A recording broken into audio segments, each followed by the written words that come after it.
Você entendeu errado pecado, iniquidade e graça. E por isso errou sobre a salvação. Eu vou te fazer uma pergunta. E quero que você responda com honestidade antes de continuar assistindo.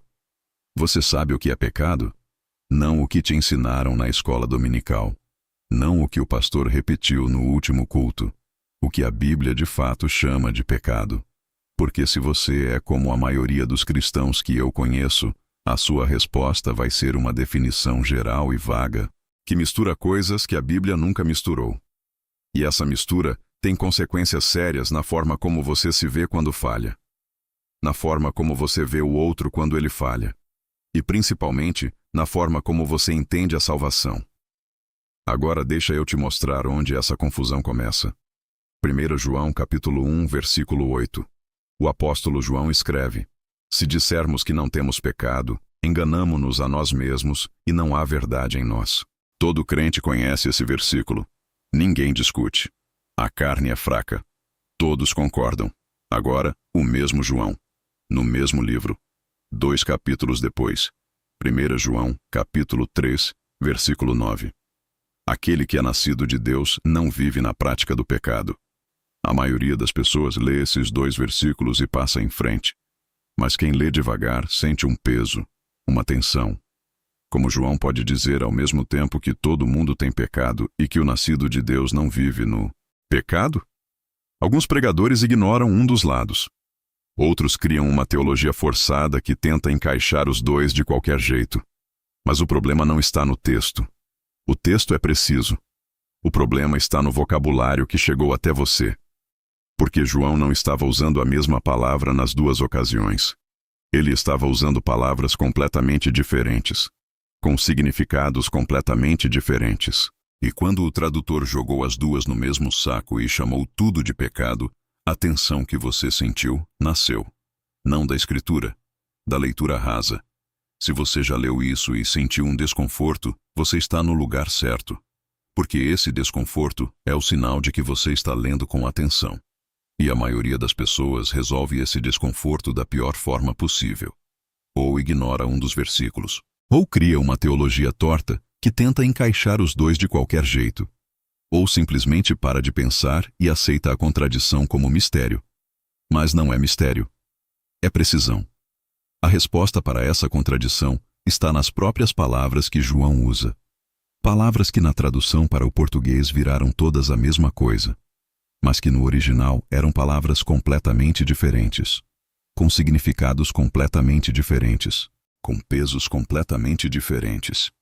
E quando você entender essa distinção, a contradição vai desaparecer. Não porque você vai ignorar um dos versículos, mas porque você vai entender que João estava falando de coisas diferentes nas 2 ocasiões, usando a mesma palavra na tradução, mas descrevendo realidades opostas no original. Hoje eu vou te mostrar o que a sua igreja provavelmente nunca te ensinou sobre pecado. E eu não estou dizendo isso para atacar ninguém. Estou dizendo porque é verdade. Porque a maioria das igrejas não teve tempo, não teve preparo, ou simplesmente repetiu o que recebeu sem ir mais fundo. E o resultado é uma geração inteira de cristãos que ora para ser perdoada de coisas que talvez não precisem de perdão da mesma forma. E que subestima coisas que precisam de atenção séria. Hoje isso muda. Mas antes de abrir o original grego e hebraico, eu preciso te fazer uma pergunta. Uma pergunta do cotidiano. Você já parou numa faixa amarela? Aquela faixa antes do sinal fechar. Você viu o sinal amarelo, acelerou e passou. Tecnicamente você infringiu o código de trânsito. Isso é fato. Mas agora me responde com honestidade. Você vai ser tratado da mesma forma que um motorista bêbado que subiu na calçada e atropelou uma família? Obviamente não. E por que não? Não é porque a lei é frouxa. Não é porque o Estado não liga. É porque a própria lei dos homens reconhece que existe diferença entre as categorias do erro. Existe diferença entre uma infração de trânsito e uma sentença de homicídio culposo. Existe diferença entre uma multa administrativa e uma condenação criminal. Existe diferença entre pegar um atalho numa rua de mão única e planejar um assalto a banco durante semanas, estudando câmeras e rotas de fuga. A lei brasileira distingue isso. O Código Penal distingue isso. O Código de Trânsito distingue isso. O direito civil distingue isso. Existe infração. Existe contravenção. Existe crime. E dentro do crime existe crime culposo, que é quando você causa dano sem intenção. E existe crime doloso, que é quando você planeja e executa com intenção. E a pena é radicalmente diferente. O juiz não trata igual quem errou e quem planejou o erro. A sociedade inteira reconhece que intenção muda o peso moral de uma ação. Por que então a gente acha que Deus não faz essa distinção? Por que a teologia popular colocou toda a falha moral humana num saco só e chamou de pecado, como se tudo pesasse igual diante de Deus? Eu vou te mostrar que a Bíblia não faz isso. Que o próprio Deus que inspirou as Escrituras foi preciso o suficiente para usar palavras diferentes para realidades diferentes. E que essa precisão muda completamente a forma como você entende a salvação, a graça, o julgamento e a sua própria caminhada com Deus. Mas para chegar lá, eu preciso que você conheça 3 palavras. 3 palavras do original bíblico que a maioria das traduções jogou num saco só.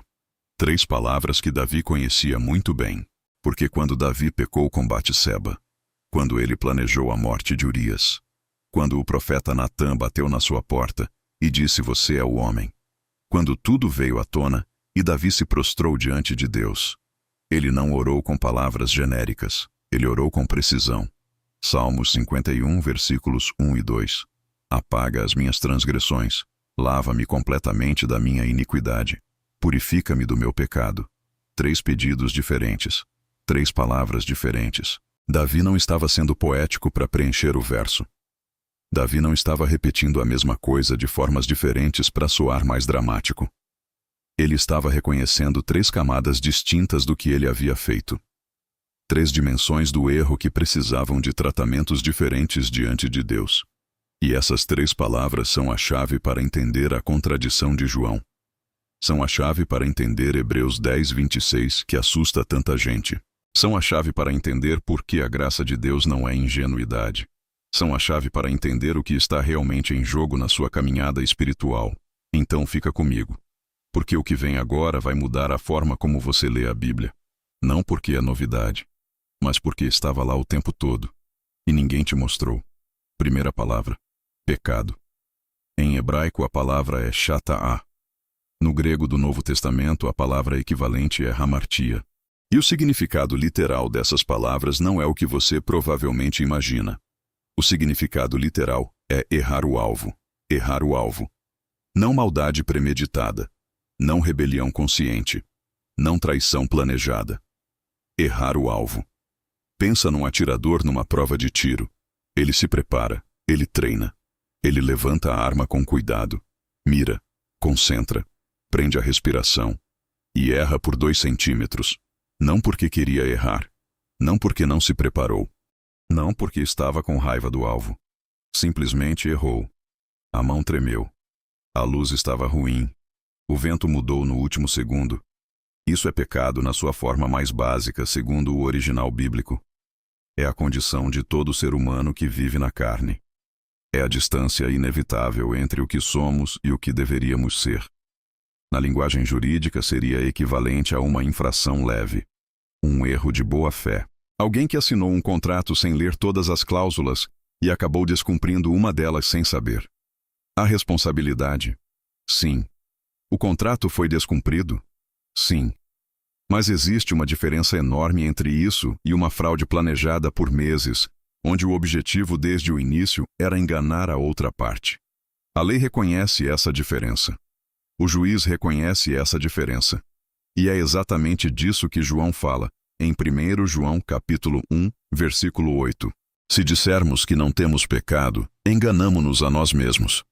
Essa afirmação de João não é sobre cristãos que vivem mergulhados no pecado deliberado. É sobre a condição humana. É sobre o fato de que ninguém na carne atinge o alvo com perfeição absoluta em todos os momentos. Todo cristão, todo pastor, todo missionário, todo teólogo, qualquer ser humano que ainda vive neste corpo ainda erra o alvo em alguma medida. Não porque não quer acertar, mas porque a carne é fraca, porque a mente é limitada, porque o ambiente distorce, porque o cansaço embota, porque a pressão desvia. A ausência total de Shatar nesta vida não existe para nenhum ser humano. Isso é fato bíblico. E entender isso é fundamental porque explica por que João diz que todos têm pecado. Ele está falando desta camada, da condição universal da carne. Não está dizendo que todo cristão está mergulhado em rebelião deliberada contra Deus. Está dizendo que ninguém está acima da fragilidade humana. Ninguém. Segunda palavra, transgressão. E aqui o nível sobe. A palavra hebraica é pesha. No grego do Novo Testamento, a palavra correspondente é parabases. E o significado é completamente diferente de errar o alvo. Transgressão é cruzar uma linha que você sabia que estava lá. Pensa numa situação concreta. Você está dirigindo numa estrada e passa por uma placa enorme escrita em letras vermelhas. Proibido ultrapassar neste trecho. Você leu. Você entendeu. A placa estava ali, clara, visível, sem ambiguidade. E você decidiu ultrapassar mesmo assim porque estava com pressa. Isso não é mais errar o alvo. Você sabia exatamente onde estava o alvo. Você conhecia a regra. E escolheu cruzar a linha conscientemente. Na lei brasileira, isso seria uma infração mais grave do que simplesmente errar por distração. Há conhecimento da regra. A escolha deliberada de violá-la. Já não é ignorância. É decisão. Paulo é explícito sobre isso em Romanos capítulo 4, versículo 15. Onde não há lei, não há transgressão. Você só pode transgredir aquilo que você conhece. O bebê que pega algo proibido não transgride. Ele não sabe. Ele não tem a lei internalizada. Não há ciência da proibição. O adulto que pega a mesma coisa depois de ser avisado claramente já transgride, porque agora há conhecimento, há consciência da linha e há escolha de cruzá-la. Isso explica algo que incomoda muita gente na Bíblia. Explica por que Jesus disse que seria mais tolerável para Sodoma e Gomorra, no dia do juízo, do que para as cidades que viram os seus milagres e não se arrependeram. Não porque Sodoma era menos pecadora, mas porque as cidades que viram os milagres tinham mais revelação, tinham mais conhecimento. E com mais conhecimento vem mais responsabilidade. Quanto mais você sabe, mais pesada é a escolha de cruzar a linha. Na lei dos homens, seria equivalente a uma contravenção penal. Não é o crime mais grave. Mas já há intenção, já há conhecimento da regra, já há escolha. Como falsificar um documento simples? Como omitir uma informação num formulário oficial sabendo que deveria informar? Como entrar numa propriedade privada depois de ter lido a placa proibindo? Há intenção, há conhecimento do limite, há escolha de ultrapassá-lo. Mas ainda não chegamos ao nível mais profundo. Ainda não chegamos na palavra que Davi usou quando estava diante de Deus com o peso de tudo que tinha feito. Terceira palavra. Iniquidade. Em hebraico a palavra é avon. No grego do Novo Testamento a palavra equivalente é anomia. E aqui chegamos à raiz. Aqui chegamos ao núcleo. A palavra avon carrega a ideia de tortuosidade, de algo que foi deliberadamente distorcido, de uma curvatura intencional que afastou o que deveria ser reto. A iniquidade não é fraqueza. Não é lapso. Não é momento ruim num dia difícil. Não é a carne cedendo sob pressão. A iniquidade é o crime premeditado da alma. É o pecado que foi desejado antes de ser praticado. É a traição que foi planejada. O desvio que foi calculado. A mentira que foi construída tijolo a tijolo com consciência e intenção em cada etapa. No Código Penal brasileiro, a premeditação é agravante. O juiz leva isso em conta. O júri leva isso em conta. O assassinato cometido no calor de uma briga num momento de descontrole emocional é julgado de forma diferente do assassinato planejado. Durante 3 semanas, onde o agressor estudou a rotina da vítima, escolheu o local, comprou a arma com antecedência e executou com frieza. O ato final pode ser o mesmo. A estrutura interna é completamente diferente, e o direito reconhece que essa diferença importa. A lei de Deus também reconhece. Deixa eu te dar um exemplo prático para não ficar abstrato. E vou usar o próprio exemplo que a Bíblia já nos deu. O exemplo de Davi. Porque o caso de Davi com Batseba não é só uma história de adultério e assassinato. É um mapa.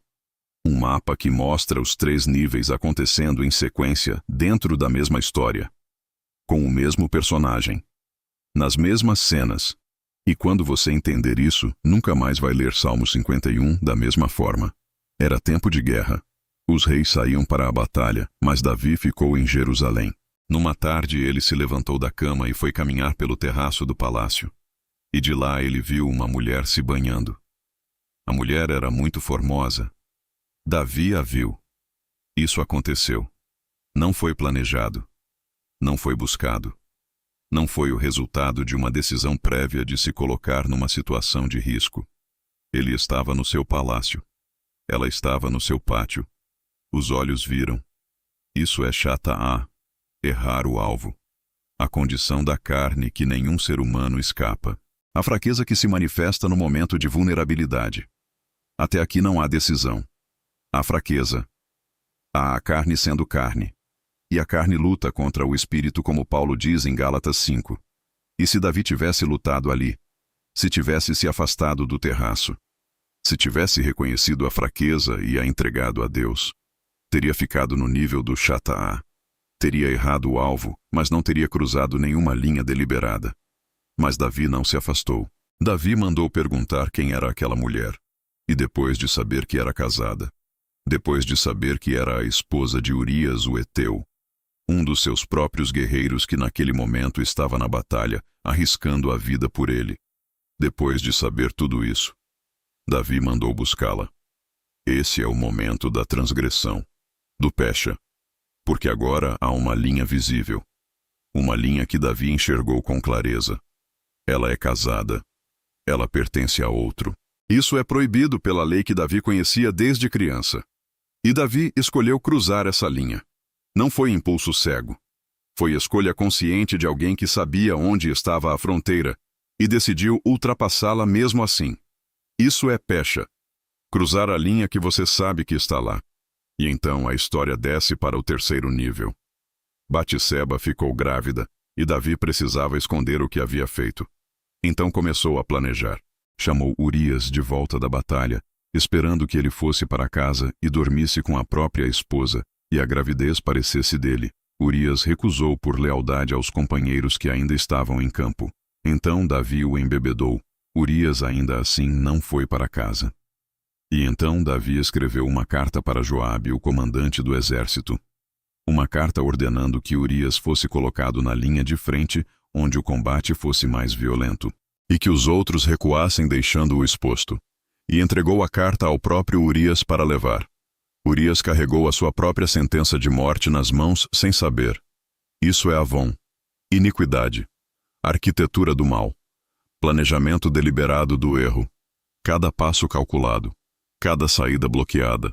Cada alternativa fechada para garantir o resultado desejado. Davi não escorregou. Davi construiu. E é por isso que o Salmo 51 tem 3 pedidos diferentes. Porque Davi entendia que havia feito 3 coisas diferentes. Apaga as minhas transgressões. Lava-me da minha iniquidade. Purifica-me do meu pecado. Cada pedido corresponde a uma camada. Cada palavra carrega um peso específico. E Deus respondeu a tudo. Mas Davi precisou reconhecer tudo. Não foi uma oração genérica de perdão. Foi uma confissão precisa de alguém que entendeu o que havia feito em cada nível. E agora você talvez esteja pensando, tudo bem, entendi a distinção. Mas qual é a implicação prática? Se eu sei que errar o alvo é inevitável e que a graça cobre. Se eu sei que transgressão é mais grave, mas ainda dentro do perdão. Fico preocupado mesmo é com a iniquidade. E aí vem o raciocínio perigoso. O raciocínio que a carne adora construir. Enquanto não for iniquidade deliberada, eu estou seguro. Enquanto eu não planejar o mal, a graça me cobre. Esse raciocínio parece inteligente. Mas Paulo antecipou esse pensamento 2000 anos atrás. Romanos capítulo 6, versículos 1 e 2. Que diremos, pois? Continuaremos no pecado para que a graça se multiplique? De modo nenhum. Paulo não só responde. Ele responde com indignação. De modo nenhum. Como se a própria pergunta fosse absurda demais para merecer uma resposta longa. E o motivo pelo qual a pergunta é absurda está no que a graça realmente é. Porque a maioria das pessoas entende a graça como uma apólice de seguro. Você paga o prêmio que no caso seria a conversão. E aí está coberto. Fez besteira. A graça cobre. Planejou o erro. A graça cobre. Viveu a semana inteira em pecado. A graça cobre. Volta no domingo, canta o louvor e renova a apólice. Mas isso não é graça. Isso é um sistema de gestão do pecado com Deus como seguradora. Efésios capítulo 2, versículo 8. Porque pela graça sois salvos por meio da fé, e isso não vem de vós, é dom de Deus. A graça é favor imerecido. Isso está no centro do Evangelho. Ninguém merece. Ninguém conquista. Ninguém compra. É dom. É presente. É iniciativa de Deus em direção ao ser humano que não merecia nada. Isso é verdade absoluta. Mas a graça não para no perdão. A graça não é só absolvição. A graça é poder transformador. A graça não só perdoa o que você foi. A graça muda o que você está sendo. Pensa numa situação concreta no direito brasileiro. Uma pessoa comete um crime. É julgada. Condenada. E então recebe um indulto presidencial. O crime aconteceu. A culpa foi reconhecida. Mas a pena foi perdoada por autoridade superior. Isso é graça no sentido de favor imerecido. Ninguém tem direito ao indulto. É prerrogativa do presidente. É decisão soberana. Mas agora imagina que essa pessoa sai da prisão depois do indulto e no dia seguinte volta a cometer os mesmos crimes. Com a mesma frieza. Com a mesma estrutura. Com o mesmo planejamento. O que o indulto revelou? Revelou que não houve transformação. Houve apenas alívio temporário. A pena foi removida, mas o coração continuou exatamente igual. E a lei vai agir novamente. Porque indulto não é licença para continuar delinquindo. É oportunidade de recomeçar.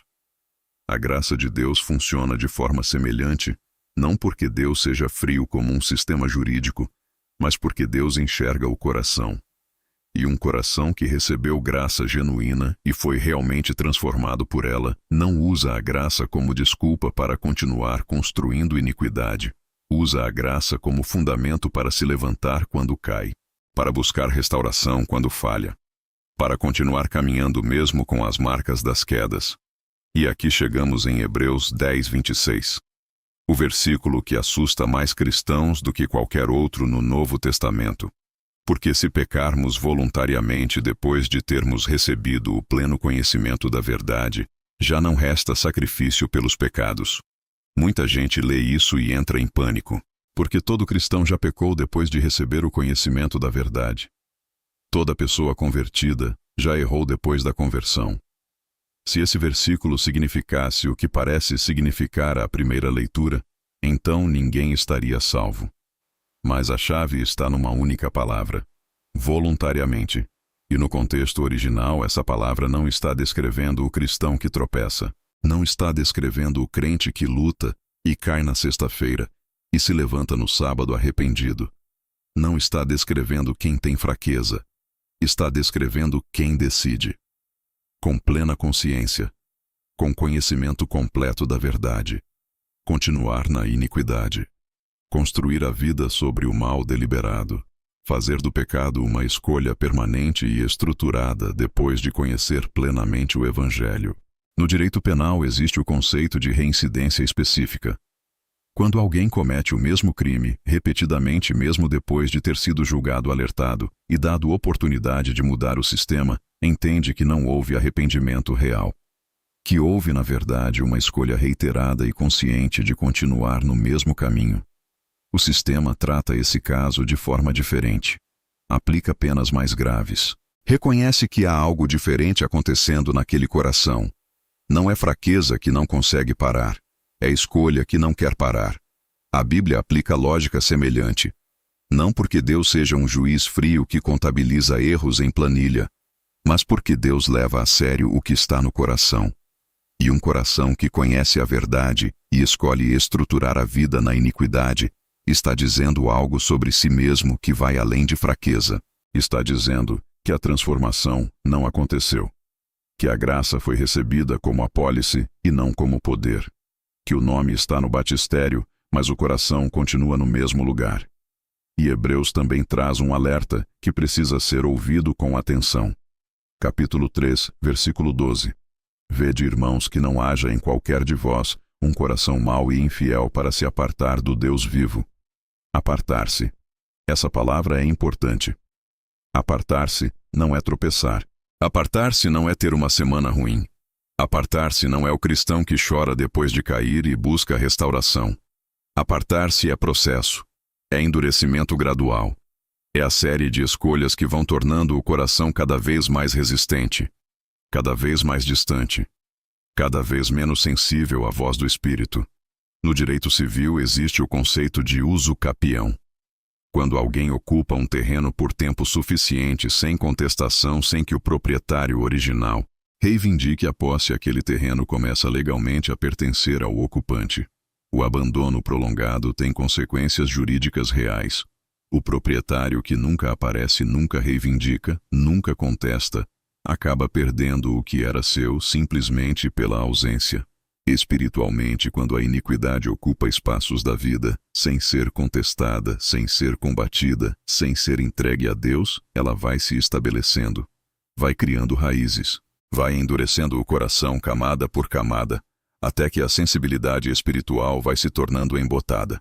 E o alarme interno que antes soava alto, começa a soar cada vez mais baixo, até silenciar. Por isso, o alerta de Hebreus não é para assustar. É para acordar. É para dizer, presta atenção no processo. Não só no ato. Presta atenção na direção que o seu coração está tomando. Não só nos tropeços individuais. Agora eu preciso te mostrar algo que talvez seja o momento mais poderoso de toda a Escritura sobre esse assunto. Porque toda essa discussão sobre pecado, graça e iniquidade não é abstrata. Ela se tornou carne num momento específico. Numa tarde de sexta-feira. Numa colina. Com 3 cruzes. Na cruz havia 2 homens condenados ao lado de Jesus. 2 criminosos. 2 culpados. Os 2 sofrendo o mesmo tipo de morte. Ambos merecendo a condenação que recebiam segundo a lei de Roma. Mas os 2 eram diferentes por dentro. O primeiro olhou para Jesus com raiva, com desprezo, com a mesma dureza de coração que provavelmente tinha carregado a vida toda. Se és o Cristo, salva-te a ti mesmo e a nós. Até na agonia da morte havia afronta. Havia endurecimento. Havia um coração que conhecia quem estava ao lado e escolheu a zombaria. O segundo era diferente. Ele repreendeu o companheiro. Ele reconheceu a própria culpa. Não nos tememos a Deus? Nós recebemos o justo castigo pelo que fizemos, mas este homem nenhum mal fez. E então virou o rosto para aquele homem ensanguentado pregado ao lado e disse, Jesus, lembra de mim quando entrares no teu reino. E Jesus respondeu, hoje mesmo estarás comigo no paraíso. 2 homens, mesma situação externa, mesma condenação, mesmo sofrimento. Resultados completamente opostos. Por quê? Não porque um tinha vivido melhor que o outro. Não porque um tinha acumulado mais boas obras.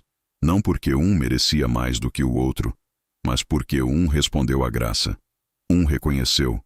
Um se curvou. Um olhou para Jesus e disse, eu preciso de ti. A graça não depende de mérito. Isso está provado ali. Aquele homem não tinha como fazer nada. Não podia ser batizado. Não podia servir na igreja. Não podia fazer nenhuma obra que compensasse o que tinha feito. Mas ele respondeu. E a resposta foi suficiente. Porque a graça não exige perfeição. A graça exige direção. Um coração que está se voltando para Deus, mesmo que tropeçando, mesmo que sofrendo, mesmo que ainda em processo, é um coração completamente diferente de um coração que virou as costas. E Deus conhece a diferença. Deus vê a diferença entre o homem que chora depois de cair e o homem que justifica a queda. Deus vê a diferença entre o cristão que peca e busca restauração e o cristão que organiza a vida para continuar pecando sem ser descoberto.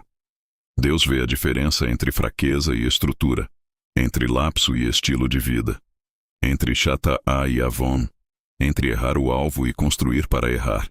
E João diz em 1 João capítulo 2, versículo 1, se alguém pecar, temos um advogado junto ao Pai, Jesus Cristo, o justo. Existe provisão para quem cai. Existe intercessão para quem falha. Existe misericórdia para quem busca. Mas a misericórdia precisa ser buscada, não ignorada, não terceirizada para uma apólice automática, não usada como desculpa para continuar na mesma direção. Então deixa eu resumir tudo o que vimos hoje. A Bíblia usa pelo menos 3 palavras diferentes para o que chamamos genericamente de pecado. Chata'a, pechá, avon, errar o alvo, cruzar uma linha que você conhecia, construir o mal com intenção. Cada uma descreve uma realidade diferente, com pesos diferentes, com consequências diferentes, com estruturas internas diferentes, assim como a lei dos homens distingue entre infração, contravenção e crime. Assim como o direito penal distingue entre culpa e dolo, entre fraqueza e premeditação. A lei de Deus distingue entre fraqueza da carne, transgressão consciente e iniquidade estruturada.